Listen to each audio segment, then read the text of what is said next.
জুলাই আন্দোলনে সরাসরি হত্যার নির্দেশ এবং নানা অপরাধের উস্কানি সহ শেখ হাসিনার বিরুদ্ধে 5টি অভিযোগ আনা হয়েছে চূড়ান্ত তদন্ত প্রতিবেদনে।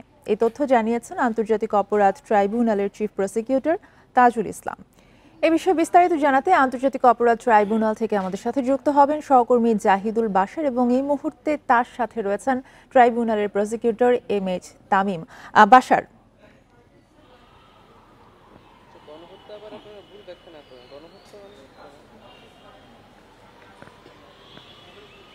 জি আপনাকে ধন্যবাদ। দেখুন, আমি এই মুহূর্তে আছি আন্তর্জাতিক অপরাধ ট্রাইব্যুনালের চত্বরেই রয়েছি।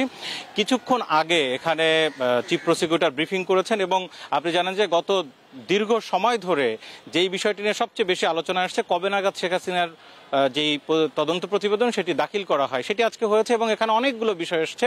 খানিকটা আমরা খবরে বলেছি, বাকিটা আমরা শুনবো। প্রসিকিউটর মনোয়ার হোসেন তামিম তিনিও সাথে ছিলেন। তারা দফায় দফায় এই নিয়ে তদন্ত সংস্থার সাথে তাদের বৈঠক হয়েছে, তারা বিস্তারিত তুলে ধরেছেন, মাঝে মাঝে আমরা জানবো। মনোয়ার হোসেন তামিম, আপনাকে স্বাগত জানাচ্ছি। শুরুতে একটু জানতে চাইবো যে শেখ হাসিনাকে মূলত প্রধান নির্দেশদাতা হিসেবেই এই মামলায় তাকে আনা হয়েছে। তো তদন্তে মোটা দাগে প্রধান নির্দেশদাতা হিসেবে আপনারা কি প্রমাণ পেয়েছেন? কোথায় কোথায় তিনি প্রধান নির্দেশদাতা হিসেবে নির্দেশ দিয়েছেন? জি, ধন্যবাদ আপনাকে।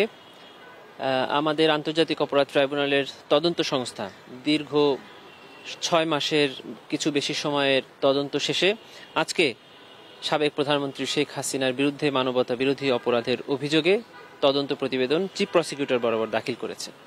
আপনি যে প্রশ্নটি করছিলেন যে শেখ হাসিনার বিরুদ্ধে তার নির্দেশদাতা হিসাবে কি পেয়েছেন, আপনারা জানেন যে জুলাই অগস্ট গণ অভ্যুত্থান বা জুলাই বিপ্লবের চলাকালীন সময়ে তার স্ট্যাটাস ছিল দুটি। তিনি তখন প্রধানমন্ত্রী হিসাবে নির্বাহী প্রধান, মানে সরকার প্রধান। 2 নম্বর হলো উনি আওয়ামী লীগের সভাপতি, তার মানে হলো আওয়ামী লীগ এবং তার সকল অঙ্গ সংগঠন এবং 14 দলীয় জোটের প্রধান। এই দুটি স্ট্যাটাসের সবচেয়ে উচ্চ অবস্থানে থেকে তিনি টেলিফোন কনভারসেশনে আইন শৃঙ্খলা বাহিনীকে লেথাল উইপেন, তার মানে হলো প্রাণঘাতী অস্ত্র ব্যবহারের নির্দেশ প্রদান করেছেন। তিনি হেলিকপ্টার ব্যবহার করে, ড্রোন ব্যবহার করে আন্দোলনকারী ছাত্র জনতাদের অবস্থান নির্ণয় করে তাদেরকে শনাক্ত করে তাদের বিরুদ্ধে ব্যবস্থা নেওয়ার অর্ডার দিয়েছেন। তদন্ত সংস্থা এই এভিডেন্সের ভয়েস রেকর্ড পেয়েছে। পরবর্তীতে এই ভয়েস রেকর্ডের সত্যতা পেয়েছে ফিল্ডে গিয়ে। আইন শৃঙ্খলা বাহিনী লেথাল উইপেন ব্যবহার করে গুলি করে নিরীহ নিরস্ত্র ছাত্র জনতাকে হত্যা করেছে। 1400 ছাত্র জনতা নিহত হয়েছে, প্রায় 25,000 ছাত্র জনতা গুলিবিদ্ধ হয়ে আহত হয়েছেন। অসংখ্য মানুষ, নিরীহ মানুষ অন্ধত্ব বরণ করেছে, চিরস্থায়ী পঙ্গুত্ব বরণ করেছে। এখনো হাসপাতালের বিছানায় অনেক আহতরা কাতরাচ্ছে। এই সকল ঘটনা ঘটেছে তার এই লেথাল উইপেন ব্যবহার করে ইনস্ট্রাকশন দেওয়ার মাধ্যমে। আরেকটি জিনিস তদন্ত সংস্থা পেয়েছে, এটি সবার কাছে পরিষ্কার। সেটি হলো 14ই জুলাই রাতে গণভবনে অনুষ্ঠিত সংবাদ সম্মেলন, যেখানে তিনি আন্দোলনকারী ছাত্র জনতাকে রাজাকারের বাচ্চা এবং রাজাকারের নাতিপুতি বলে এক ধরনের ইনসাইটিং স্পিচ দিয়েছেন। যে উস্কানিমূলক বক্তব্যে পরদিন ছাত্রলীগ, আওয়ামী লীগ ঢাকা বিশ্ববিদ্যালয়ে আন্দোলনরত, শান্তিপূর্ণ আন্দোলনরত ছাত্র জনতার উপরে ঝাঁপিয়ে পড়ে এবং সেটি ক্রমান্বয়ে সারা দেশে ছড়িয়ে পড়ে। আবু সাইদ, নিরীহ নিরস্ত্র আবু সাইদকে সরাসরি গুলি করে হত্যা করে। এভাবে সারা দেশে হত্যাযজ্ঞ চলমান। এভাবেই কিন্তু ওনার বিরুদ্ধে প্রমাণ পাওয়া গেছে। একটা বিষয়, এই আন্দোলন জুলাই এবং আগস্টের যে ছাত্র জনতার আন্দোলন, এখানে আমরা একটা বিষয় দেখেছি যে যেমন বিটিবি, সেতু ভবন, মেট্রো রেল স্টেশন, এই সমস্ত জায়গায় আগুন দেওয়া নিয়ে বেশ চর্চা হয়েছে, পাল্টাপাল্টি অভিযোগ হয়েছে এবং এটা সরাসরি আন্দোলনকারীদের কিন্তু দায়ী করেছেন প্রধানমন্ত্রী, তৎকালীন প্রধানমন্ত্রী সহ। আপনারা এখানে কি ধরনের প্রমাণ পেয়েছেন এই বিষয়টি? কারণ এটা একটা বড় এভিডেন্স এই বিষয়গুলো। যে তদন্ত সংস্থা তদন্তে এটাও পেয়েছেন যে তদন্ত চলাকালীন অবস্থায় আসামি শেখ হাসিনা আওয়ামী লীগ এবং তার অঙ্গ সংগঠনকে নির্দেশ দিয়েছিল যে রাষ্ট্রীয় স্থাপনাগুলোকে আগুন দিয়ে বা ভাঙচুর করে ধ্বংস করার জন্য, যাতে করে আন্দোলনকারী ছাত্র জনতার উপরে এর দায় চাপিয়ে তাদেরকে অপরাধী বা অভিযুক্ত করা যায়। সেটিও তদন্ত সংস্থা তদন্তে পেয়েছে মর্মে আমাদের কাছে রিপোর্ট জমা দিয়েছে। জাতিসংঘের রিপোর্টে তো অনেকগুলো বিষয় চলে আসছে, এই আপনারা যা বলছেন, এবং শেখ হাসিনাকে সেখানে প্রধান সমন্বয়কের কথা বলা হয়েছে এই ধরনের অপরাধের ক্ষেত্রে। আপনাদের রিপোর্টে সেই জায়গাটি যুক্ত আছে কিনা এবং সেই রিপোর্টটি আসলে শেখ হাসিনার বিচারের ক্ষেত্রে যখন ফরমাল চার্জ দাখিলের পরে কতটা সহায়ক হবে বা কতটা বড় এভিডেন্স সেটি? আপনারা জানেন যে এই ট্রাইব্যুনালে ইতোমধ্যে 57টি রায় হয়েছে এবং প্রত্যেকটি রায় ইন্টারন্যাশনালি অ্যাকসেপ্টেবল হয়নি, একটি রায় হয়নি, কারণ এই বিচার ছিল ত্রুটিপূর্ণ। এটি সবসময় ইন্টারন্যাশনাল অর্গানাইজেশন, ইন্টারন্যাশনাল ফোরাম থেকে বলা হচ্ছে। এই বিচারের আগেই, এই তদন্ত প্রতিবেদন দাখিল করার আগেই জুলাই গণঅভ্যুত্থানে সংঘটিত অপরাধের ব্যাপারে ইউএন এর রিপোর্ট তারাই বলে দিয়েছে যে এখানে মানবতা বিরোধী অপরাধ সংগঠন হয়েছে।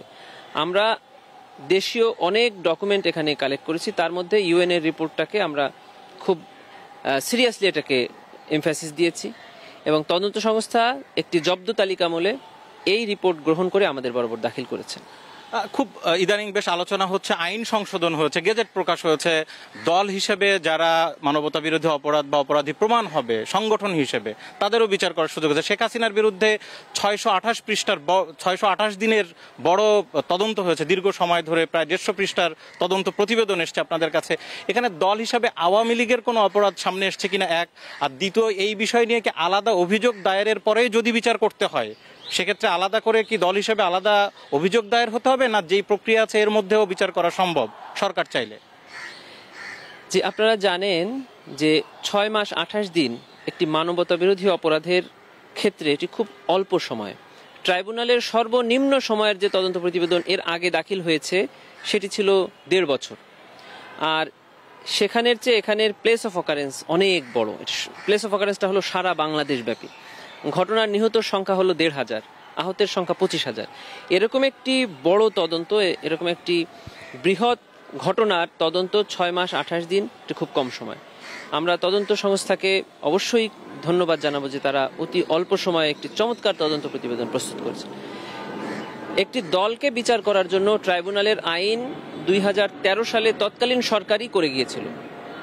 বিচারের পদ্ধতিও সেখানে বর্ণনা করা ছিল, শুধুমাত্র বিচারে কি রায় হবে সেটি ওখানে বর্ণনা করা ছিল না, যেটি গতকালকে বর্তমান সরকার সংশ্লিষ্ট অ্যাড করেছেন এই আইনের মধ্যে। এখন এই ট্রাইব্যুনালে যে কোনো দলের বিচার, তদন্ত এবং তাকে শাস্তি প্রদান করা সম্ভব। ট্রাইব্যুনালে একটি মামলা তদন্ত করার জন্য একটি কমপ্লেইন রেজিস্টার সিরিয়াল নাম্বার পড়তে হয় তদন্ত সংস্থায়। আপনারা জানেন যে ইতোপূর্বে ববি হাজ্জাজ নামে একজন রাজনীতিবিদ, তিনি আওয়ামী লীগকে অ্যাজ অর্গানাইজেশন অভিযুক্ত করে একটি অভিযোগ ট্রাইব্যুনালের তদন্ত সংস্থায় দাখিল করে গিয়েছেন। তদন্ত সংস্থা এখনও এর কোনো ব্যবস্থা নেয়নি। তদন্ত সংস্থা যদি ব্যবস্থা নেয় তখন একটি কমপ্লেন রেজিস্টার ভুক্ত করে এর তদন্ত শুরু করবেন। তদন্ত শুরু করে যদি প্রাথমিক সত্যতা পান তাহলে একটা তদন্ত প্রতিবেদন জমা দিবেন, যেটি আমরা আজকে পেলাম শেখ হাসিনার বিরুদ্ধে। এভাবেই এখানে তদন্ত প্রতিবেদন জমা হয় বা তদন্ত কার্যক্রম পরিচালনা। মিস্টার তামিম, একটা খুব ছোট্ট করে জানতে চাই, সেটি হচ্ছে যে অনেক প্রশ্ন ছিল, কবে প্রতিবেদন আসছে, নানান ধরনের প্রেশারও ছিল। আজকে প্রতিবেদন জমার পরে খানিকটা চাপ কম মনে হচ্ছে? বেশ ফুরফুরে মেজাজে আছেন আপনারা? বরং আজকে তদন্ত প্রতিবেদন জমা দেওয়ার পরে আমাদের দায়িত্বটা আরো বেড়ে গেল, কারণ তদন্ত প্রতিবেদন জমা দেওয়ার দায়িত্বটা ছিল তদন্ত সংস্থার। তদন্ত প্রতিবেদন আমরা হাতে পাওয়ার পরে এখন আমাদের কাজ শুরু হবে টু সাবমিট ফর্মাল চার্জ, মানে আনুষ্ঠানিক অভিযোগ। এই আনুষ্ঠানিক অভিযোগ দাখিল করার জন্য এখন প্রসিকিউশনের কাজ মূলত অফিসিয়ালি এখনই শুরু হলো। আমরা আশা করছি 2 থেকে 3 সপ্তাহের মধ্যে এই তদন্ত প্রতিবেদনকে আনুষ্ঠানিক অভিযোগ আকারে আমরা ট্রাইব্যুনালে দাখিল করতে পারব। শুনছিলেন প্রসিকিউটর এমএস তামিম, তিনি কিন্তু জানাচ্ছিলেন যে এখন তদন্ত সংস্থার পরে এই প্রসিকিউশনের কাজ আরো বাড়লো। সাধারণ মানুষের যে প্রশ্ন ছিল সেই উত্তরটি তারা দিয়েছেন, কিন্তু সামনে খুব শীঘ্রই শেখ হাসিনার যেই বিচারিক প্রক্রিয়া সেটির ফর্মাল চার্জ দাখিল হবে এবং তারপরে আনুষ্ঠানিক বিচার শুরু হবে। ধন্যবাদ আপনাকে। জাহিদুল বাশার জানাচ্ছিলেন ট্রাইব্যুনাল চত্বর থেকে।